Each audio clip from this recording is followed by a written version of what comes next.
الحمد للہ وکفیٰ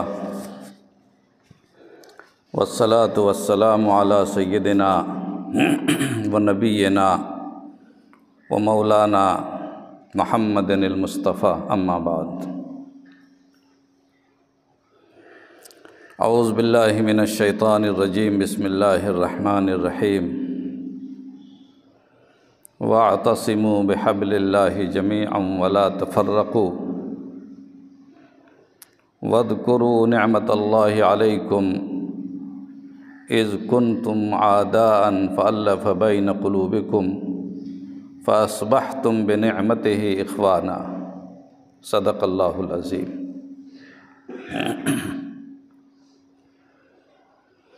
محترم بزرگوں اور بھائیوں اور عزیزوں،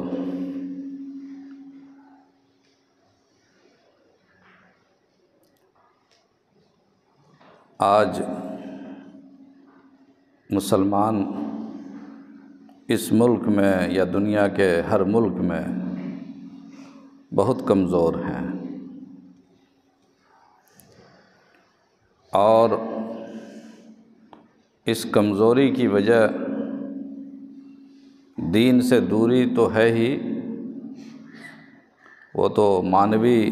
سبب ہے، لیکن ظاہری سبب آپس کا اختلاف اور انتشار ہے۔ جب کوئی قوم اپنے مرکز سے بھٹک جاتی ہے، جب کوئی جماعت اپنے نقطے سے ہٹ جاتی ہے، تو اسی طرح انتشار کا شکار ہو جاتی ہے۔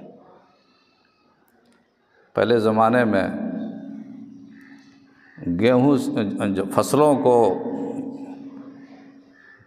گاہنے کے لیے جانوروں سے دونی کرتے تھے، تو ایک کھوٹے میں ایک رسی باندھ دی جاتی تھی اور اسی رسی سے سارے جانور بندھے رہتے تھے۔ آج کے لوگ تو دیکھے بھی نہیں ہوں گے،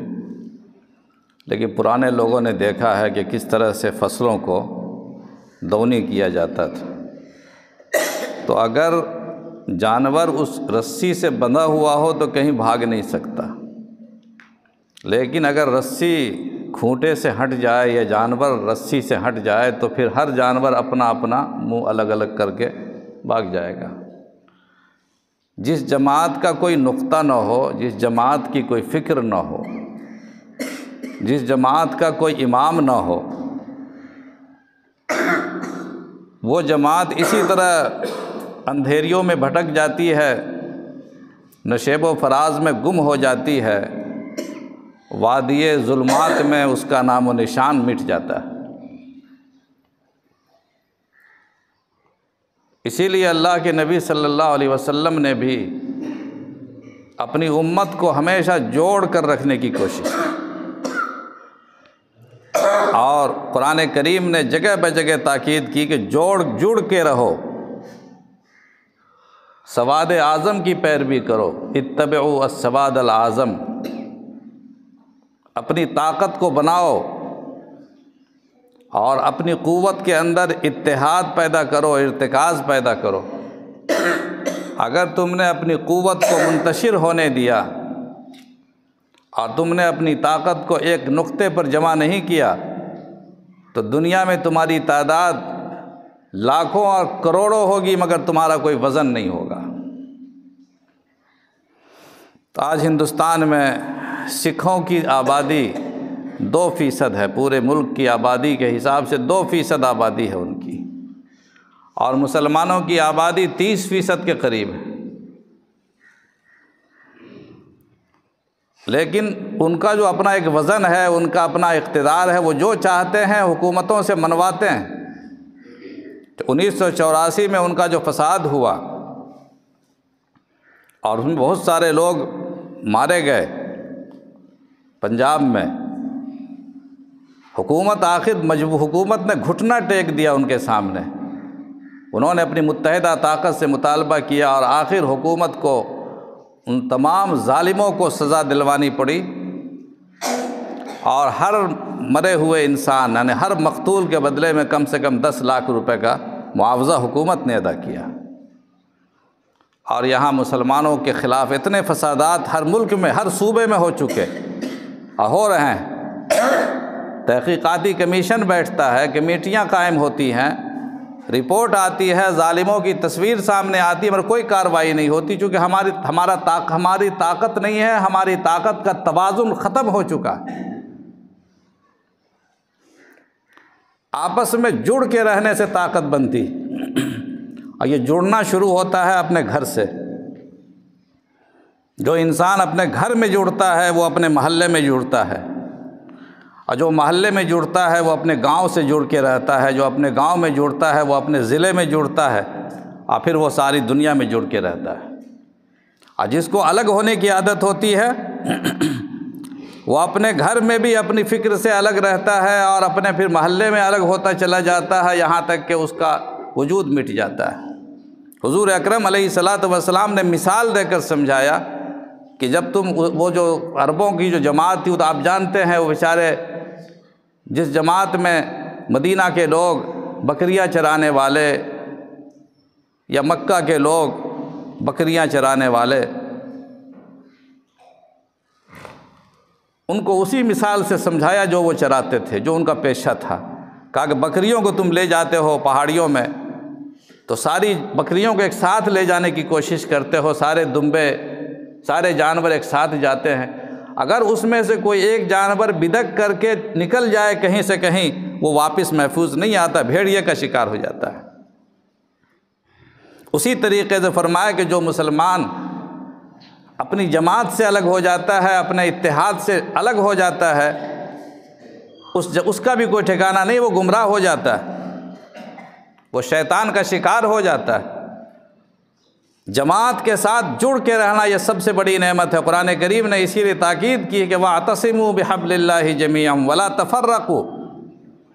اللہ کی رسی کو مضبوطی سے پکڑو اور آپس میں انتشار اور افتراق پیدا نہ کرو۔ اور فرمایا، قرآن کریم نے مثال دیا کہ اللہ کی نعمتوں کو یاد کرو، اللہ کے احسانات کو یاد کرو کہ تم آپس میں دشمن تھے، ایک دوسرے کے خون کے پیاسے تھے،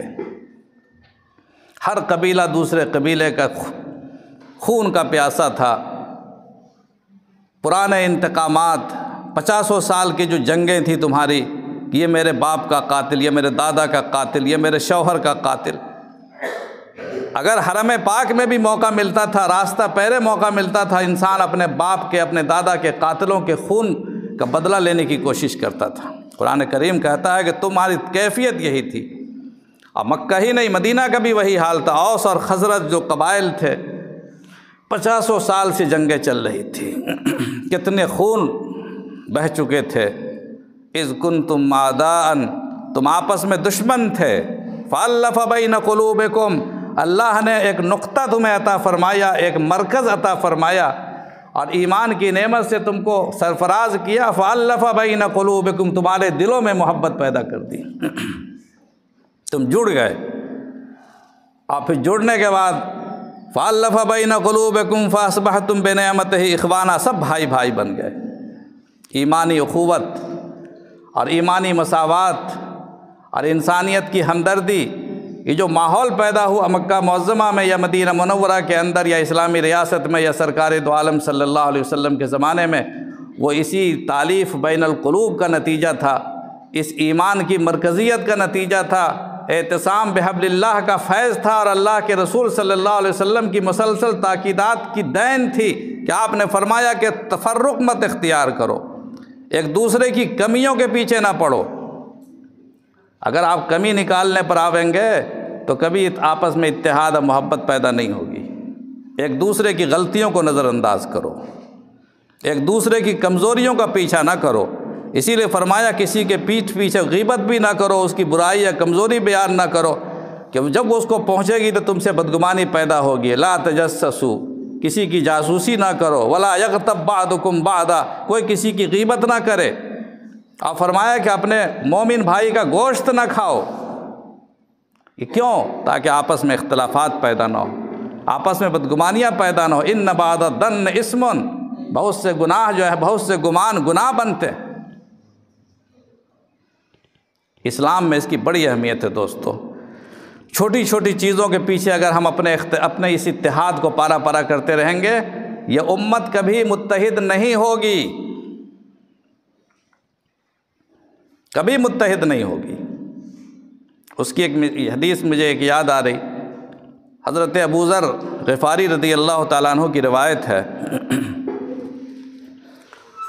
اللہ کے نبی صلی اللہ علیہ وسلم نے ارشاد فرمایا کہ ابو ذر، ایک وقت وہ آئے گا کہ تم پر ایسے حاکم مسلط ہوں گے جو تمہاری دولت نچوڑیں گے، تمہاری دولت وصول کریں گے، تم سے پیسے لیں گے، اور پھر وہ اپنی عیاشیاں کریں گے، خوب ناز و نعمت میں زندگی گزاریں گے، اور دولت اور ٹیکس تم سے وصول کریں گے۔ تم اس وقت کیا کرو گے؟ حضرت ابو ذر غفاری رضی اللہ تعالیٰ عنہ ایک مومن صادق تھے، سچے عاشق رسول تھے۔ حضرت ابو ذر نے فرمایا یا رسول اللہ، اگر میں زندہ رہا اس وقت تو میری تلوار ان تمام ظالم حکمرانوں کی گردنیں اڑا دے گی اور ان کو میری تلوار ٹھیک کر دے گی۔ حضور اکرم علیہ الصلوۃ والسلام نے فرمایا کہ نہیں ابو ذر، صبر کرو، صبر کرو اور انتظار کرو اس دن کا جس دن کے تم بھی اللہ کے حضور جا کر ملو اور وہ عمرہ اور حکام بھی اللہ کے حضور ملیں، یعنی موت تک ان کے خلاف کوئی قدم نہ اٹھانا۔ یہ آپ نے تاکید فرمائی، مسند احمد کی روایت کہ اگر اس طرح کے حالات پیدا ہوں تو تم تلوار اٹھاؤ گے، پھر ان کے مقابلے میں دوسری تلواریں اٹھیں گی، امت کا ناحق خون ہوگا، فتنہ و فساد کا ماحول بنے گا، یہ جو مجتمع امت ہے یہ منتشر ہو جائے گی۔ ورنہ تنقید کرنے والے تنقید کر سکتے ہیں کہ صاحب یہ تو عیش و عشرت میں زندگی گزار، ان کی کوٹھیاں، ان کی دولت، ان کی زمین جائیداد سب تو ہمارے پیسے سے۔ فرمایا نہیں، ایک سائے میں ایک جھنڈے کے نیچے رہو، دنیا کے سامنے تمہاری طاقت منتشر نہ ہو، منتشر ہو تو مرو شور مچاتے کیا ہو، متحد ہو تو بدل ڈالو زمانے کا نظام، منتشر ہو تو مرو شور مچاتے کیا ہو۔ شور مچانے والی اور ہنگامہ کرنے والی اور احتجاج کرنے والی جماعت وہ منتشر ہو کر مٹ جاتی ہے اور اس کے پاس کوئی طاقت نہیں ہوتا ہے۔ چھوٹی چھوٹی چیزوں کو لوگ جو پکڑتے ہیں، حضور نے فرمایا مت پکڑو، تم دیکھتے ہو کہ ہماری دولت سے یہ اشیاء کر رہے ہیں، لیکن مت روکو ان کو، بلکہ انتظار کرو رب رحمان کے ہاں حاضری دینے کا انتظار کرو، اللہ پر چھوڑ دو اور ایک سائے کے نیچے رہو۔ یہ حدیث ہمارے لیے سبق ہے اس دور میں کہ ہمیں مسلمانوں کو مسلک کی بنیاد پر یا خیالات کی بنیاد پر، افکار و نظریات کی بنیاد پر، چال چلن کی بنیاد پر یا مختلف سوچوں کی بنیاد پر ہمیں آپس میں اختلاف پیدا نہیں کرنا چاہیے، اور یہ سمجھنا چاہیے کہ یہ ان کا فکر ہے، یہ ان کا نظریہ ہے، یہ ان کی رائے ہے، میری رائے الگ ہے، لیکن ملت کے معاملے میں، ایمان کے معاملے ہم سب ایک بھائی بھائی۔ فَأَصْبَحْتُمْ بِنِعْمَتِهِ إِخْوَانًا۔ ایک دوسری مثال میں آپ کو دوں، نماز کی کتنی تاکید ہے؟ ارے نماز باجماعت کی تاکید ہے نا، کتنی تاکید کی گئی، اور امام کا کتنا بڑا مقام ہے۔ حدیث میں آتا الامام ضامن، امام نماز کا ذمہ دار ہے، یعنی امام کی جیسی نماز ہوگی ویسے مقتدیوں کی نماز ہوگی۔ امام نیک ہوگا تو نماز بھی نیک ادا ہوگی، امام اگر فاسق و فاجر ہوگا تو نماز بھی ویسی خراب ادا ہوگی۔ تاکید کی گئی، فقہاء نے پوری تفصیل بیان کی ہے کہ امام کیسا ہونا چاہیے، ایسا متقی ہو، ایسا پرہیزگار ہو، اور اس طرح سے قرآن پڑھتا ہو، ایسا عالم ہو، یہ ساری تفصیلات کتابوں میں۔ امام کی بڑی اہمیت ہے اور نماز باجماعت کی بڑی اہمیت ہے۔ نماز جماعت کے ساتھ پڑھنے کی تاکید بھی بہت زیادہ آئی ہے، لیکن اگر ایسے حالات پیدا ہو جائیں کہ امام آپ کو ویسا میسر نہ ہو، اور تم اس غلط امام کو، جس کو تم غلط سمجھتے ہو، اس کو تم ہٹانے پر بھی قادر نہ ہو، تو کیا تم اپنی نماز توڑ دو گے، اپنی جماعت توڑ دو گے؟ حضور نے فرمایا فصلوا خلف کل بر و فاجر او کما قال علیہ الصلاۃ والسلام، ہر فاسق و فاجر اور ہر نیک کے پیچھے نماز پڑھو، جیسا امام میسر ہے اسی امام کے پیچھے نماز پڑھو، اس امام کو ہٹانے کی کوشش نہ کرو کہ تمہارا کلمہ منتشر ہو جائے، تمہاری جماعت ٹوٹ جائے، جماعتوں کو توڑنے کی کوشش نہ کرو، اپنی جماعت میں اتحاد پیدا کرو، جو ہے اسی کے پیچھے نماز پڑھ لو۔ یہ کیا بات، جبکہ معلوم ہے کہ فاسق و فاجر کے پیچھے نماز پڑھنے سے نماز مکروہ ہو جاتی ہے، تو نماز کی کراہت قبول کر لو، مگر اگر یہ جماعت ٹوٹ گئی، اگر تمہارا اتحاد پارا پارا ہو گیا، تمہارا وجود مٹ جائے گا۔ جب تمہارا وجود ہی نہیں رہے گا تو نمازیں پڑھنے والے کہاں سے آئیں گے، مسجدیں بنانے والے کہاں سے آئیں گے، نماز باجماعت قائم کرنے والے لوگ کہاں سے آئیں گے، یہ امت ہی مٹ جائے گی۔ اس لیے کراہت اور مکروہ تنزیہی، مکروہ تحریمی، اس طرح کی چیزوں کے پیچھے ایسے مواقع پر انسان کو نہیں پڑھنا چاہیے جہاں پر ہماری جماعت میں انتشار پیدا ہو۔ آج ہم میں اختلاف پیدا کیا جاتا ہے اور کرایا جاتا ہے، دنیا کی باطل طاقتیں چاہتی ہے کہ ہم آپس میں لڑ جائیں، کبھی نسل کی بنیاد پر، کبھی محلے کی بنیاد پر، کبھی قبیلے کی بنیاد پر، کبھی خاندان کی بنیاد پر، کبھی پچھلے بعض واقعات و حادثات کی بنیاد پر، ہر وقت ہر آن کوشش ہے کہ اس امت کو منتشر رکھنے کی کوشش کرو۔ جس دن یہ امت منتشر نہ رہی، متحد ہو گئی اور یہ شیر بیدار ہو گیا، اس امت کے مخالفوں کا اور دنیا کے ظالموں کی خیر نہیں۔ اس لیے اس آیت کی حقیقت کو دوستو بزرگوں ہمیں سمجھنا چاہیے کہ اللہ نے کتنی تاکید کے ساتھ کہا ہے کہ وَاعْتَصِمُوا بِحَبْلِ اللَّهِ جَمِيعًا، جو فرمایا وَلَا تَنَازَعُوا فَتَفْشَلُوا وَتَذْهَبَ رِيحُكُمْ، جھگڑے مت کرو آپس میں، بزدل ہو جاؤ گے۔ جو قوم جھگڑا کرتی ہے آپس میں، جو بھائی بھائی سے لڑتا ہے اور جو انسان انسان سے لڑتا ہے، مومن مومن سے لڑتا ہے، قرآن کریم کہتا ہے اس کا نتیجہ ہے فتفشلوا،